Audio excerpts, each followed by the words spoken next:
Terima kasih klik video ini dan jangan lupa subscribe. Bekas Menteri Besar Pahang Allahyarham Datuk Abdul Rahim Bakar adalah antara wira politik tanah air yang tercedera dalam perjuangan untuk membuat perubahan secara radikal. Beliau terpaksa meletakkan jawatan lebih awal sebelum cukup tempoh kerana melanggar tradisi dan berkrisis dengan istana. Pada 24 September 2009, beliau meninggal dunia di Jalan Yutan, Kuala Lumpur akibat serangan jantung. Antara yang hadir di majlis pengkebumiannya ialah ahli politik Pahang seperti Perdana Menteri ketika itu Datuk Seri Najib Tun Razak dan Yang di-Pertua Negeri Melaka Tun Muhammad Khalil Yaakob. Lain-lain ialah Menteri Perdagangan Antarabangsa dan Industri Datuk Mustafa Mohamed dan Dr. Rais Yatim. Jenazah dibawa ke Masjid Kampung Pandan, Ampang untuk disembahyangkan sebelum dikebumikan di tanah perkuburan Islam Taman Kosas, Ampang. Mungkin tindakannya untuk membetulkan pentadbiran negeri Pahang terutama sekali mengenai sistem pembalakan terlalu drastik dan tidak kena pada masanya kerana ketika itu Dr. Mahathir pun baru saja menjadi Perdana Menteri yang memerlukan sokongan semua pihak termasuk istana untuk kestabilan politik bagi pengukuhan kedudukannya. Allahyarham telah berundur daripada jawatannya 6 bulan sebelum pilihan raya umum tahun 1982 dan jawatannya itu dipangku oleh Datuk Abdul Rashid Abdul Rahman sehinggalah Datuk Seri Najib Tun Abdul Razak mengambil alih secara rasmi jawatan Menteri Besar Pahang menerusi pilihan raya umum tahun 1982. Allahyarham adalah antara pemimpin UMNO yang harus disanjungi dan dijadikan ikutan oleh generasi pemimpin hari ini. Raja Petra Kamarudin juga menyifatkan Rahim sebagai Hang Jebat Negeri Pahang. Lalu, apa sebenarnya yang telah berlaku? Ini adalah kisahnya. Datuk Abdul Rahim lahir di Beserah, Kuantan. Beliau juga adalah bekas pelajar SMK Sultan Abu Bakar yang mana di antaranya ialah Tan Sri Dr. Jamaluddin Jarjis, Tan Sri Dr. Siti Zahara Sulaiman, Tan Sri Lim Ahlek, Tan Sri Adam Kadir, Datuk Maznah Mazlan, Sudirman Arsyad, Yasmin Yusof, Azmi Ibrahim, Muhammad Zuzaili Samiun dan Datuk Jamal Abdul Nasir. Beliau juga merupakan graduan jurusan ekonomi dari Universiti Malaya. Beliau berkahwin dengan Datin Rosnah Kamarudin dan dikurniakan 4 orang anak iaitu Roslina, Rosnid, Muhammad Reza dan Ros Azrin. Selepas menamatkan pelajaran di Universiti Malaya, Abdul Rahim menjadi penolong setiausaha Kerajaan Negeri Pahang pada tahun 1966 dan sepanjang kerjaya pernah memegang beberapa jawatan termasuk pengerusi Majlis Perbandaran Kuantan, penolong setiausaha Kementerian Luar Bandar dan pengurus besar Perbadanan Pembangunan Ekonomi Pahang. Selain daripada politik, beliau dikatakan berjaya di dalam bidang koperasi dan beliau juga merupakan pejuang bahasa Melayu yang gigih semasa beliau menjadi pengerusi Dewan Bahasa dan Pustaka selama 16 tahun. Beliau memulakan kerjaya politiknya sebagai adun Beserah selepas memenangi kerusi berkenaan pada pilihan raya umum tahun 1978.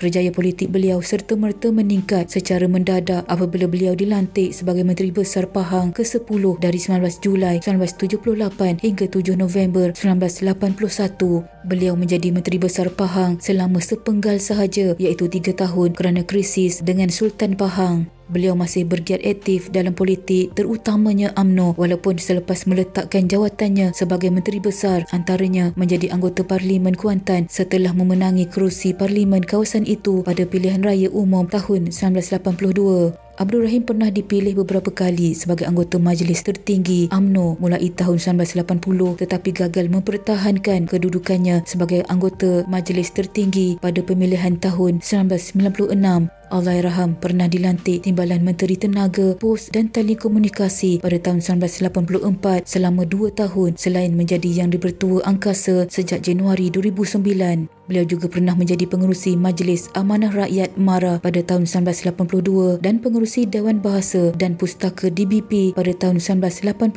selain memegang jawatan dalam sektor swasta termasuk pengerusi Shamelin Holding Sendirian Berhad dan Koperasi Shamelin Berhad sejak tahun 1991 sehingga kematiannya.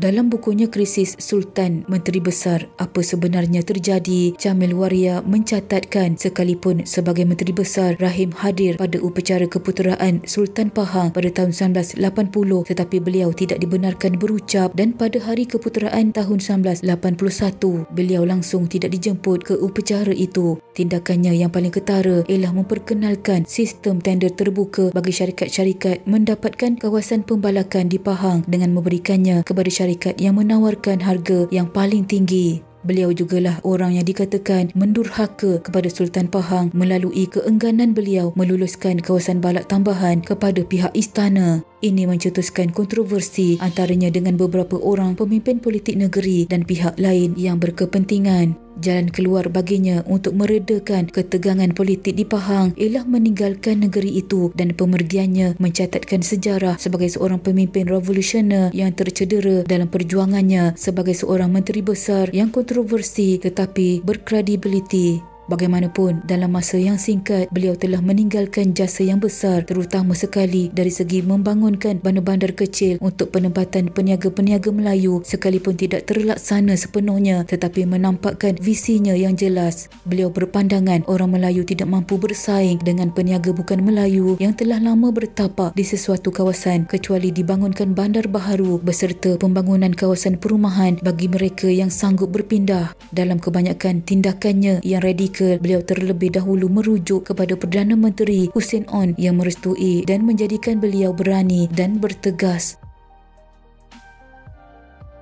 Sebenarnya, Allahyarham Datuk Rahim Bakar ada menceritakan mengenai pergeseran dengan pihak istana. Ceritanya tidaklah seperti yang digambarkan oleh pihak media. Di antara beliau dengan pihak istana tidak ada pergeseran yang berasas. Beliau terus dan secara konsisten mendaulatkan institusi istana. Beliau hanya berbeza pendapat apabila kepentingan rakyat tidak sehaluan dengan kepentingan istana, dan apabila kepentingan rakyat bertembung dengan kepentingan istana, kepentingan rakyat didahulukan. Artinya, beliau melihat tugas utamanya ialah menjadi menteri besar kepada rakyat. Beliau tidak berkonflik dengan pihak istana tetapi hanya tidak berkompromi di atas kepentingan rakyat. Konflik yang terurai ke pengetahuan umum dan didramakan oleh pihak media adalah suatu konflik yang direka oleh petualang-petualang politik. Beliau menerangkan bahawa kehendak pihak istana semua diselesaikan setakat yang diperbolehkan. Selebih yang diperbolehkan, Rahim Bakar bertegas dalam hal tersebut. Yang tak boleh tetap tidak dibolehkan, dan beliau tidak buat keputusan sendiri. Kesemuanya dibincang dalam Exco, dan beliau menerangkan dalam banyak kes Exco bersetuju dengan tindakan yang diambil. Kesilapan beliau ialah membuat andaian yang semua orang ikhlas sepertinya, sebab ada di dalam barisan Exco dan adun-adun ketika itu yang bermuka-muka. Merekalah yang berkejaran ke istana menambahkan cerita bahawa Rahim Bakarlah ketua pendurhaka. Sekian.